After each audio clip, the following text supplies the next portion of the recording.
Hello. So I'm going to introduce some material that we'll talk about more in class. My suggestion is that you watch these videos after doing the reading because they set up what our in-class approach will be. So today I'm going to talk about the basic argumentative moves at the foundations of copyright policy. We'll add lots of detail later, but these are the standard arguments that you should be able to refine and deploy in particular situations. We start with the US Constitution, Article 1, Section 8, Clause 8. There's a debate about calling this clause the Intellectual Property Clause. Some people argue that the Patent and Copyright Clause, as it used to be known, was renamed as part of a particular and misguided agenda to make us think of copyright and patent as absolute property rights rather than as limited monopolies conferred to promote the public interest. You can call it the Patent and Copyright Clause, you can call it the Exclusive Rights Clause, as some do. I myself have no particular problem calling it the Intellectual Property Clause because I think that all property is a set of state-conferred and limited rights, but you're free to do as you see fit. In any event, the clause expresses a purpose to promote progress of science and useful arts. In the framers' language, science was literature and useful arts were mechanical inventions, patentable subject matter, although the definitions have sort of crossed over in the meantime. The clause also expresses a means to grant authors, for a limited time, exclusive rights to their works. There are two basic answers to why this power is included in the Constitution with plenty of room for variation: public benefit, which your casebook authors call utilitarianism, and authors' rights. Starting with public benefit, we give copyright so the public will get valuable works. This is a utilitarian theory. You can see it in the structure of the constitutional provision, but it is not a pure welfare maximization dictate, since it specifies a particular thing that we should be trying to do. One might reasonably ask, if an author gets exclusive rights, how does that improve public access to valuable works? The idea is that, at least for some important subset of expressive works, we need some assurance that copying will be limited to get people to produce creative works or information goods. Fewer people would write novels if there was no money in it at all. The more sophisticated version of this argument is that risk-tolerant people create for the market. They are willing to take chances for the possibility of a huge payoff. Without copyright, that payoff wouldn't be large enough for a socially desirable number of creators to take the relevant risks. Another variation on this is that copyright supports industry structures that can then afford to pay creators enough to quit their day jobs and devote themselves to creative expression. So you'll have a lot more time if you're being paid to create work instead of having to support yourself with a day job and then create work at night. We need copyright because in its absence, an infinite number of people can enjoy a work without reducing the amount available to others for their enjoyment. This is known as non-rivalrous consumption. My copy of Wonder Woman has no effect on your ability to use your copy. In fact, there may be network effects, increasing overall utility if we can both watch and thus share in a common culture. There is some possibility of exhaustion, though. Anyone who's ever gotten sick of hearing about Spider-Man or any other craze has experienced a kind of overconsumption of the underlying resource, although it's often caused by the copyright owners themselves. Public goods are also non-excludable. That is, it is difficult to keep people who haven't paid from enjoying the benefits of the good. The usual example is national defense. Even if you're like Amazon and don't pay your taxes, the US Navy protects you because to protect taxpayers, it has to protect you too. Without copyright law, once an author releases a work, it's almost impossible to exclude non-paying people from enjoying the work. Intellectual products, though, including those covered by patent and copyright, can require large initial investments before the first copy can be distributed. If a publisher could freely copy a work by another publisher who contracted with the author, the copier would bear only the marginal cost of reproducing the work and not the initial cost. So the second publisher could undersell the first who'd agreed to compensate the author. First publisher wouldn't make much money and wouldn't be willing to pay the author very much to create a work in the first place. Copyright addresses this problem by creating a legal barrier in place of a now nearly non-existent physical barrier. Exclusive rights allow authors and their publishers to recoup their investments in creating works, so authors get advances and don't have to wait tables as often. But this doesn't answer the question of the proper scope of these exclusive rights. If they're too broad, they may discourage rather than encourage creativity. Imagine if someone had a copyright in the basic chord structure of a pop song, and we'll see that we're arguably nearing that point. A first author's broad ownership rights could therefore interfere with a second author's ability to create. Even among economically motivated authors, self-interest runs in two directions. You want the most return you can get on what you've produced, but you also want the cheapest possible inputs for your next work. But An overarching question is this system truly designed to benefit the public?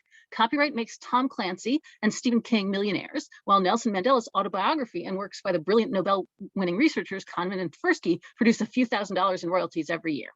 As long as entertainment is more popular than education, copyright law means that publishers will invest in producing more entertainment. There are other questions that are distributional. For example, race and gender rarely appear in this level of discussion, but they aren't absent in terms of what gets protected, not just who gets protected. It turns out that being considered an author can depend on social positions more likely to be held by white men. And some subject matter like rhythm in music has historically been unprotected, leaving genres in which Black people are more likely to be major innovators free for reuse.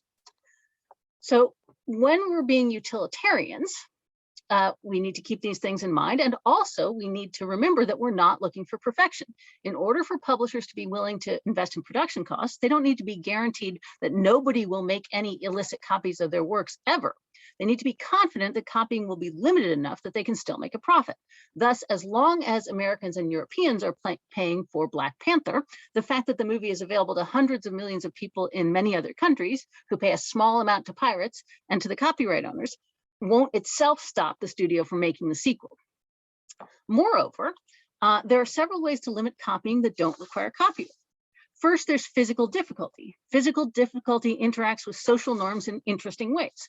There aren't that many illicit copies of Robert Rauschenberg paintings because there isn't much of a market for non-authentic paintings where the social value comes from the object having been physically created by the artist. So physical limits on copying and relatedly authenticity. Second, contract. You might have noticed your Lexis and Westlaw access is conditioned on your not reusing the materials you get in a way that competes with Lexis and Westlaw. If contracts are enforceable, then you don't need copyright. You can, for example, sell computer programs only on the condition that the buyer not copy or resell the programs. Third, technology factors into the mix in sometimes contradictory ways. Technology makes copying easier, but it can also make creation easier. And it could even change the public goods characteristics of expression. Take non-excludability. If your computer software will only work on one computer because it responds to a special code, and it won't work if you copy it to another computer, or it only works if you log on to the copyright owner's website and pay an extra fee, then that program is plenty excludable.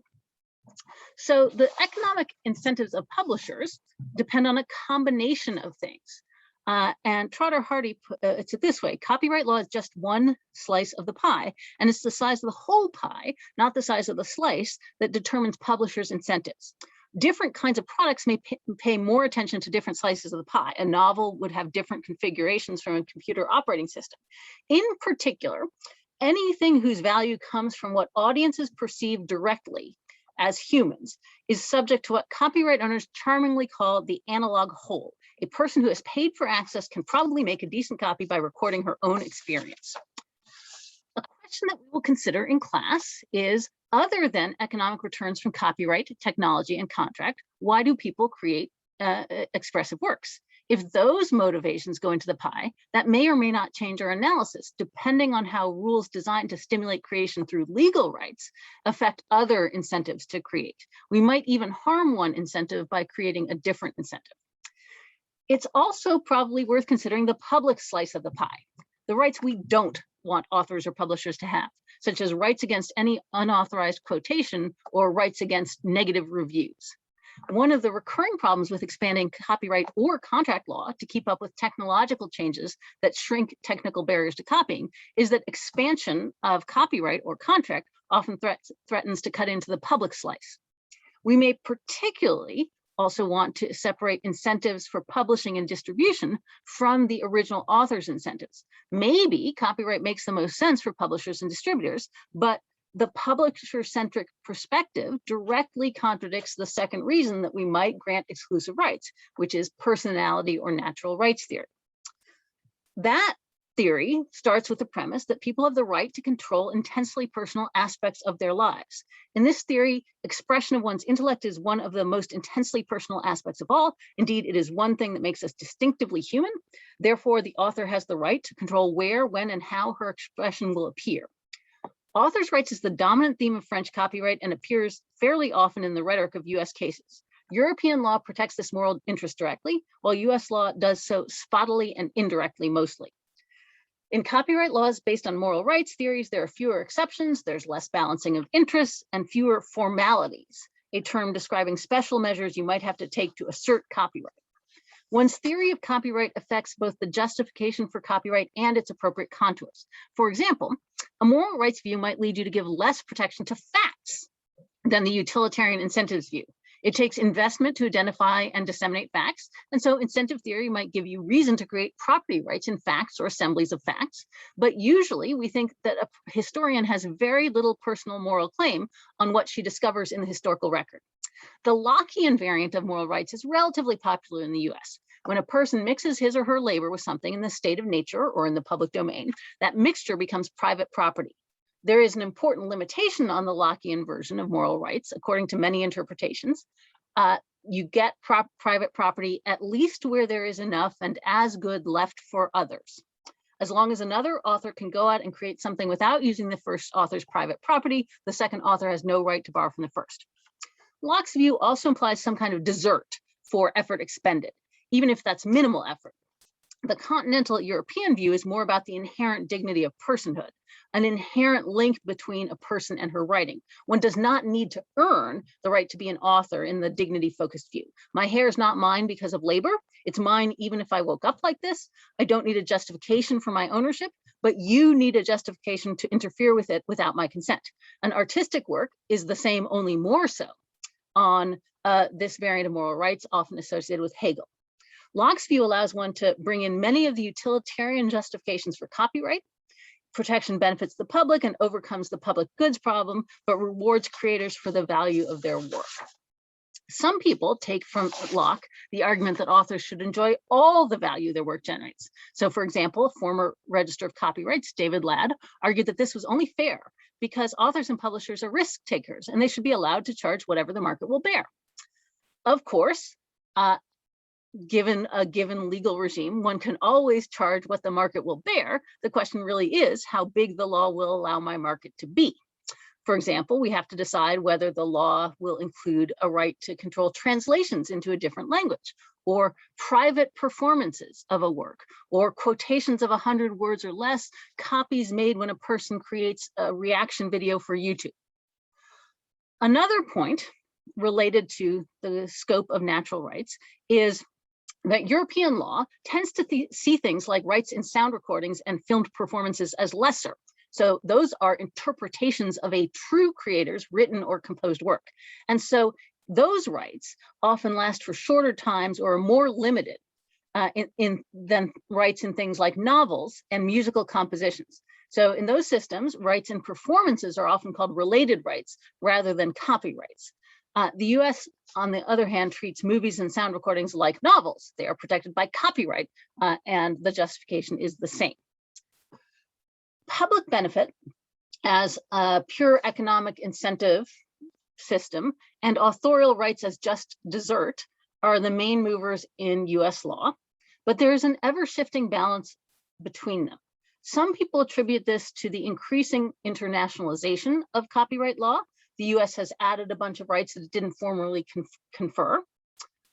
And we can explore as the course goes on what's been good and what's been bad about that. Turning to the other side of exclusive rights, I now want to examine the concept of the public domain in a bit more detail. Works that aren't under copyright or works whose copyright has expired are said to be in the public domain, free as the air to common use. But that isn't all that's in the public domain. The public has rights or privileges to use works under copyright. Quotations and reviews are examples with which you're probably familiar. There may be other types of non-infringing uses or what are known as fair uses. Also, authors use existing plots, character types, historical situations, life stories, and other pre-existing elements. Professor Jessica Littman argues that, in fact, the most important part of the public domain is not works whose copyright has expired, but aspects of copyright works that copyright doesn't protect, the ideas and facts therein. The idea of the public domain is also entwined with ideas about freedom of speech, usually conceived of in US law as relating to the First Amendment. Historically, copyright came first. Until the Constitution was amended, the Intellectual Property Clause was the only part of the Constitution to address freedom of expression. The puzzle is that copyright suppresses speech. The courts will tell you, you can't use other people's works without permission. If you want to copy something, which is speech, and make it your own speech, you often can't. But copyright also promotes speech because people can get paid for speaking more of them speak. Professor Neil Netnell therefore argues that copyright promotes democracy. Without copyright, most speech would come from people who don't need to make money from royalties, people funded by government, wealthy patrons, universities. With copyright, people can speak and be supported by small contributions from millions of listeners or readers. Newspapers, for example, at least can exist independent of any government. So Netnell argues that copyright is an important mechanism that gives the public access to many viewpoints. By contrast, patronage regimes historically suppressed politically unpopular views and constrained artists' work. One can ask how well Netnell has described the current information environment. We apparently have lots of people motivated by things other than copyright to create and share news or fake news. And we also have mechanisms for combining small contributions to support artists that can allow patronage by the masses.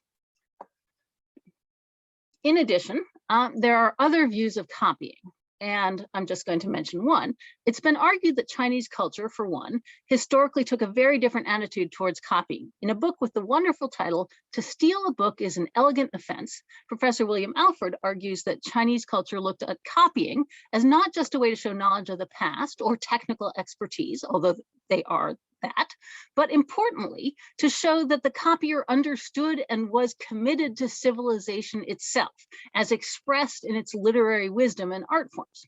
Chinese culture then produced a wealth of art, literature, and scientific achievement under those pro-copying conditions. So copyright is neither necessary nor sufficient to have a thriving culture of some kind. Still, even if you believe Alford, this doesn't really refute Netnell's argument that copyright incentivized works are systematically different from non-copyright incentivized works in useful and important ways. So I'm going to end with a little bit of history focused on the international scene. In 1886, 10 major countries signed the Berne Convention, including the great colonial powers, so really they covered most of the world. We didn't sign for 102 years. In essence, the United States went from pirate to holdout to enforcer. In 1790, the US was like most countries in denying copyright to foreign authors and their works. The key benefit of this rule was to lower barriers to entry for domestic publishers, which encouraged the creation of a physical infrastructure for a content industry. Dickens, for example, was widely copied in the US. If you were an American author at the time, would you support a rule that only gave American authors copyright protection? No, absolutely not, because they compete with you and they underprice you. Mark Twain's self-interest made him a major crusader for European authors' rights, and authors and publishers' interests diverged here. In 1891, we granted protection in the US if authors' home countries granted reciprocal protection to US authors. But there was a catch.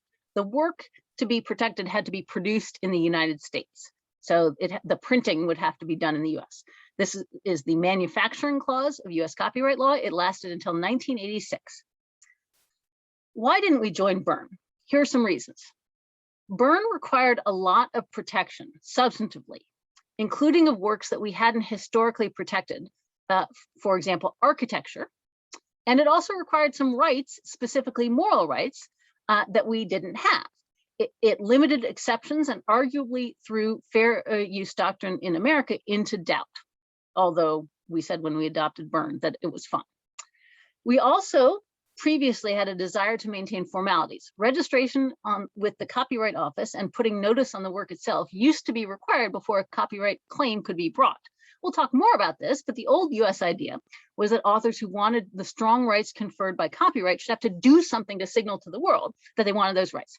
And a distinctively American reason that we didn't join Berne was a fear of international law governing US actions, especially with respect to moral rights and fair use, but of course more generally with respect to US exceptionalism. Why did we give in then? Well, the United States was a copyright exporter and wanted other countries to increase their enforcement. We bought increased enforcement by increasing the scope of the law in the United States. Relatedly, there was an increased acceptance among policymakers of the idea of copyright as property. Formalities and limits seemed less important. What did accession to Berne mean? A couple of important points. Berne is not self-executing. It required legislation to implement. And so whatever we didn't do, even if Berne requires it, it's still not part of US law. The Congress took a minimalist approach, changing the law as little as it thought it could get away with.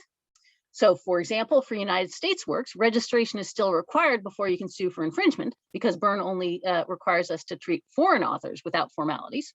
Timely registration likewise is still necessary to get statutory damages. More recently, most of the obligations theoretically imposed by Berne were made much more enforceable through TRIPS, the Agreement on Trade-Related Aspects of Intellectual Property Rights. This is part of the 1994 trade negotiations at the WTO, the World Trade Organization, which oversees the final agreement.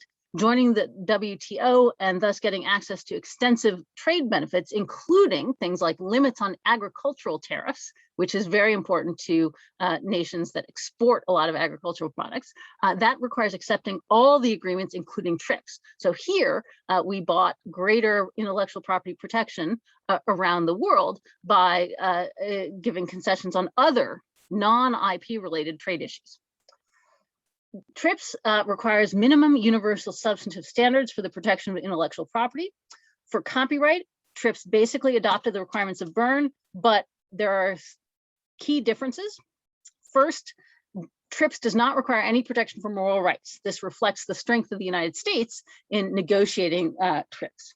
Second, there are standards for domestic enforcement and international enforcement. This was an absence in Berne that was often criticized. There was just no enforcement mechanism. Disputes are subject to the dispute settlement mechanism of the WTO. The United States lost one of those brought by European performing societies. We are now subject to damages until we change our law.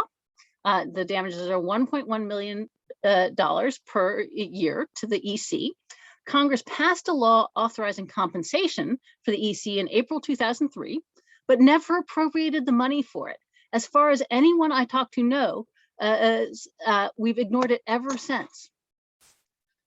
In addition, there was a WTO dispute over our ban on online gambling, which also ended with Antigua being allowed to suspend US IP law as lawful retaliation under TRIPS, but they don't seem to have figured out how to do so. International copyright policy has a strong flavor of the strong do as they will and the weak do as they must about it. So this is the longest of these that I plan to put up, but hopefully you are now prepared for our discussion when we start class. See you then.